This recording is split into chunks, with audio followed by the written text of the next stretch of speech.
बिस्मिल्लाहिर्रहमानिर्रहीम अस्सलाम वालेकुम। मंशा बायोस ट्यूटोरियल में आप सबको अगेन वेलकम करते हैं। आज बड़े ही इंपॉर्टेंट टॉपिक के ऊपर डिस्कशन होगी, वो ये है कि क्या कोरोना की वैक्सीन लगवानी चाहिए। जो ज़ुबान आम पर लोगों ने ये एक बात जो है वो मशहूर कर दी है कि कोरोना की वैक्सीन के साइड इफ़ेक्ट्स बहुत हैं, आप 2 सालों बाद मर जाएंगे, या आपकी बॉडी में कोई माइक्रो चिप डाल दी जाएगी, आपको कंट्रोल कर लिया जाएगा, या जो मेल हजरात हैं वो इनफर्टाइल हो जाएंगे, या इस तरह की बहुत सारी बातें आपको सुनने को मिल रही हैं कि पॉपुलेशन इससे कम कर दी जाएगी, एक इंसान को कंट्रोल किया जाएगा। ये तमाम बातें सबसे पहली बात तो गलत हैं। कोरोना की वैक्सीन बिल्कुल सेफ़ है, आपको कोरोना वायरस से बचाती है, किसी किस्म का इसमें कोई प्रोपेगेंडा नहीं है। डिफरेंट ममालिक अपनी वैक्सीन बना रहे हैं, डिफरेंट वैक्सीन्स हैं। आज हम इन्हीं तमाम वैक्सीन्स के बारे में जानेंगे कि ये वैक्सीन्स होती क्या हैं, इन वैक्सीन्स को बनाया कैसे जाता है, और जो सबसे मशहूर वैक्सीन्स हैं वो कौन कौन सी हैं, और इनके जो पॉसिबल साइड इफ़ेक्ट्स हैं जो हो सकते हैं वो कौन से हैं। जो कि मशहूर हैं कि ये सारी दुनिया मर जाएगी, ऐसा कोई सीन नहीं है। जो एक पॉसिबल साइड इफ़ेक्ट्स हैं उनकी हम बात ज़रूर करेंगे, क्योंकि पहली बात तो ये है कि अगर लोगों ने कोरोना वैक्सीन लगवाने के बाद मर जाना है 2 साल बाद, तो आप देखिए सारी दुनिया वैक्सीन लगवा रही है, तो सारी दुनिया मर जाएगी। आप भी लगवा लें, आप भी उन्हीं के साथ मर जाइएगा, क्योंकि दुनिया में आप अकेले ज़िंदा रहेंगे तो क्या करेंगे, सारी दुनिया ख़त्म हो जाएगी। आप अकेले कभी लाहौर कभी पेशावर, किसको ढूंढेंगे, किसके साथ ज़िंदगी गुजारेंगे। तो पहली बात तो ये जो मिथ है ये तोड़ दें कि हम मर जाएंगे या ज़िंदा रहेंगे, या पता नहीं क्या होगा। कुछ नहीं होगा आपको, अगर कुछ होगा तो सारी दुनिया के साथ होगा, और सारी दुनिया के साथ आप मरेंगे, सारी दुनिया के साथ वो साइड इफ़ेक्ट्स भी होंगे। अल्लाह आप सबको ज़िंदगी दे। हम बात स्टार्ट करते हैं। सबसे पहले जो बायोलॉजी के स्टूडेंट हैं उनको पता होता है कि वैक्सीन क्या है, तो छोटी सी इसकी डेफिनेशन करते चलते हैं। जो बायोलॉजी के नहीं हैं या जिनको वैक्सीन का नहीं पता होता, वैक्सीन एक्चुअली किसी भी डेड जर्म से बनाई जाने वाली एक दवाई है आप कह लें, या वीक जो जरासीम है, वीक वायरस हो सकता है, कोई भी ऐसा डेड या वीक जर्म जो कि आपकी बॉडी के अंदर डाला जाता है, और उसके डालने के बाद आपकी बॉडी का इम्यून सिस्टम क्या हो जाता है, एक्टिव हो जाता है। ये इसी तरह से जैसे आपकी फ़ौज को ट्रेन किया जाता है। इम्यून सिस्टम समझें आपकी फ़ौज है, इसको ट्रेन करना है तो पहले डायरेक्ट दुश्मनों के साथ हम नहीं लड़ा सकते जो वायरसेस बैक्टीरिया हैं, पहले उस तरह के झूठे मोटे दुश्मन बना के फ़ौज को ट्रेन किया जाता है। ऐसी आपकी बॉडी में उस वायरस के आने से पहले कुछ जर्म्स जो हैं वो डेड करके या वीक करके आपकी बॉडी में डाले जाते हैं, उससे आपकी जो बॉडी के इम्यून सेल्स हैं वो एक्टिव हो जाते हैं। फिर आने वाले वक्त में जब भी उस तरह का कोई वायरस आपकी बॉडी में जाता है तो आप उसके ख़िलाफ़ अपनी बॉडी को प्रोटेक्ट कर सकते हैं। तो ये होती है वैक्सीन। अब ये वैक्सीन किस तरह से काम करती है, इसको भी सिंपली हम ब्रीफली यहाँ पर डिस्क्राइब करते चलेंगे। जो भी वैक्सीन होती है वो सबसे पहले तो आपकी बॉडी में जाके आपकी बॉडी के डिफेंस सेल्स जो हैं, जो डिफेंस सेल आपका इम्यून सिस्टम बनाते हैं, उनको एक्टिव करती है। अब डिफेंस सेल्स में most importantly white blood cells हैं। वो वाइट ब्लड सेल्स की बहुत सारी टाइप्स हैं, 5 टाइप्स हैं। उनमें अगर हम देखें 3 टाइप्स जो हैं वो मोस्टली एक्टिव होती हैं। सबसे पहले कोई भी जरासीम जैसे कोरोना वायरस है या कोई और वायरस है, जब आपकी बॉडी में जाता है तो बॉडी के मैक्रोफेजेस, कुछ ख़ास सेल्स हैं जो डायरेक्टली एक्टिव होके उन जरासीमों को मार गिराते हैं, उनको खा जाते हैं। उनके कुछ हिस्से बाकी बच जाते हैं।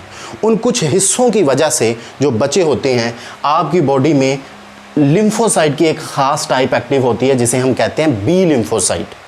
अब ये जो बी लिम्फोसाइट है ये एक्चुअली एंटीबॉडीज़ बनाती है। ये मोस्ट इम्पॉर्टेंट बात है जो कि हमें समझना पड़ेगी कि कोई भी वैक्सीन है, बॉडी के अंदर मौजूद जो एंटीबॉडीज़ हैं उनको बनाने के लिए उसका अहम रोल होता है।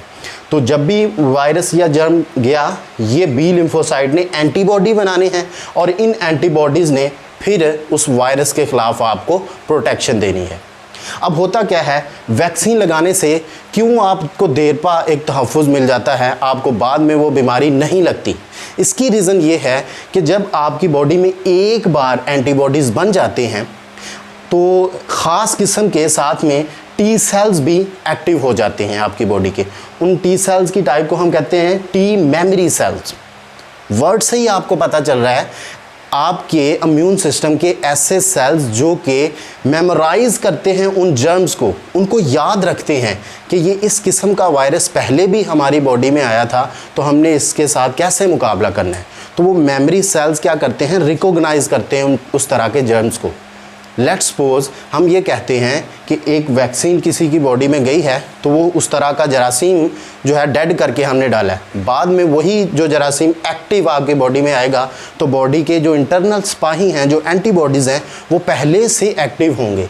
और उनको एक्टिव किसने करना है, टी मेमोरी सेल्स ने। और ये जो टी मेमोरी सेल्स हैं, ये एक्चुअली इस एंटीबॉडीज़ के बनने की जो एक निशानी है कि टी सेल्स एक्टिव होंगे, इन टी सेल्स ने आपके एंटीबॉडीज़ बनाने हैं और एंटीबॉडीज़ ने आपकी प्रोटेक्शन करनी है। तो सिंपल ये मैक्रोफेजेस बी लिम्फोसाइट और टी लिम्फोसाइट्स बनते हैं और इस टी लिम्फोसाइट में टी मेमोरी सेल्स बनते हैं। जब आपकी वैक्सीन हो जाती है, वैक्सीनेटेड आप हो जाते हैं, तो आपकी बॉडी के अंदर आप कह सकते हैं कि टी मेमोरी सेल्स बन जाते हैं। जो कोरोना वायरस जब भी आता है तो उस टी मेमोरी सेल्स को पता होता है कि ये कोरोना वायरस पहले भी आया था या इस तरह का डेड जरासीम हमने बॉडी में इंजेक्ट किया था, तो उसके अगेंस्ट वो एंटीबॉडीज़ बना देते हैं।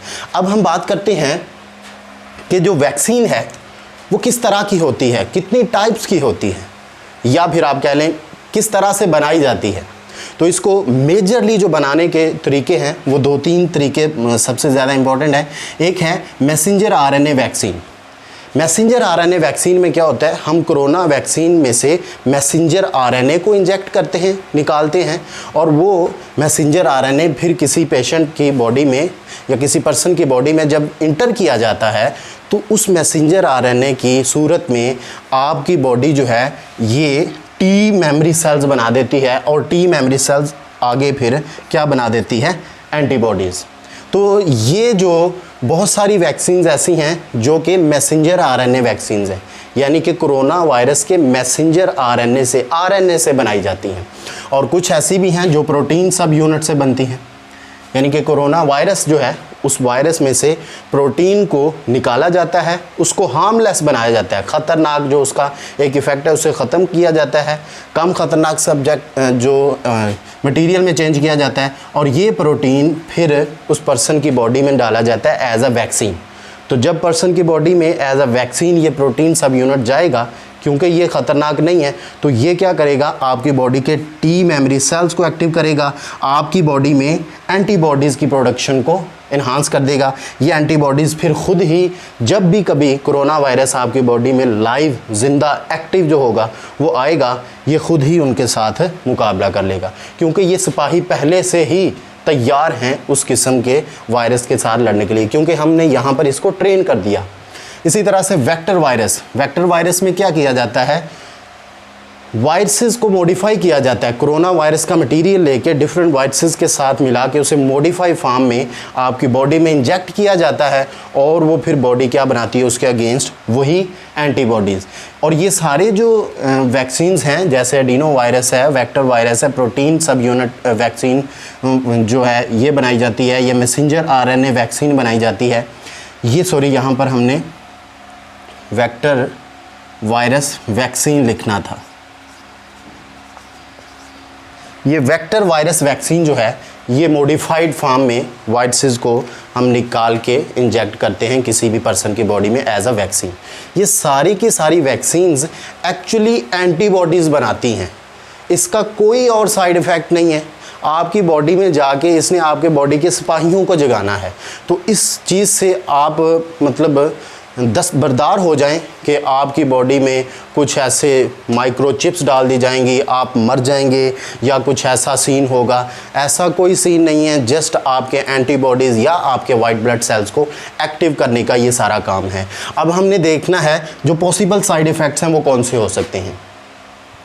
तो इसमें पॉसिबल साइड इफ़ेक्ट्स है नोज़िया, फीवर हो सकता है, हेडेक हो सकती है, या मसल पेन जहाँ पर आपका इंजेक्शन जो है वो वैक्सीन का लगेगा। ये कुछ साइड इफ़ेक्ट्स हो सकते हैं, लेकिन ये परमानेंट बेस पे नहीं होते, ये आपको थोड़ी देर बाद या एक आध दिन के तक ठीक हो जाती है। इसके अलावा कोई साइड इफ़ेक्ट नहीं है। और अब यहाँ पर मोस्ट इम्पॉर्टेंटली वो वैक्सीन के नाम हमने देखने हैं और वो उनके कंट्रीज़ देखने हैं जो कि वाइडली यूज़ हो रही हैं। सबसे ज़्यादा जो है वो फाइज़र बायोएनटेक है, जो कि यूएस और जर्मनी जो है इन दोनों ने मिलकर बनाई है, फाइज़र बायोएनटेक। और इसी तरह से मॉडर्ना है, ये यूएस ने बनाई है। और उसके बाद ये बहुत ही इम्पॉर्टेंट है जॉनसन एंड जॉनसन, क्योंकि इसका एक ही शॉट लगता है, एक ही बार आपको इंजेक्शन लगाना पड़ता है, उसके बाद आप प्रॉपरली वैक्सीनेटेड हो जाते हैं, यानी कि आपकी बॉडी के जो जर्म्स, जो इम्यून सेल्स हैं वो एक्टिव हो जाते हैं। बाकी इनके 2-2 शॉट्स लगाने पड़ते हैं, यानी कि एक बार आपने इंजेक्शन लगाया है तो 3 हफ्तों बाद या 2 हफ्तों के बाद आपको दोबारा से इंजेक्शन लगाना पड़ेगा, उसके बाद आपकी बॉडी के जो सेल्स हैं वो एक्टिव होंगे। लास्ट में है साइनोवैक, जो चाइना ने बनाई है और जो पहले हमारे कंट्री पाकिस्तान में ये चाइना से ही इंपोर्ट होके आ रही थी ज़्यादातर, तो साइनोवैक से ही लोगों को वैक्सीनेटेड किया गया। उसके बाद हम पाकिस्तान ने खुद से भी बना ली पाक वैक के नाम से ही वैक्सीन।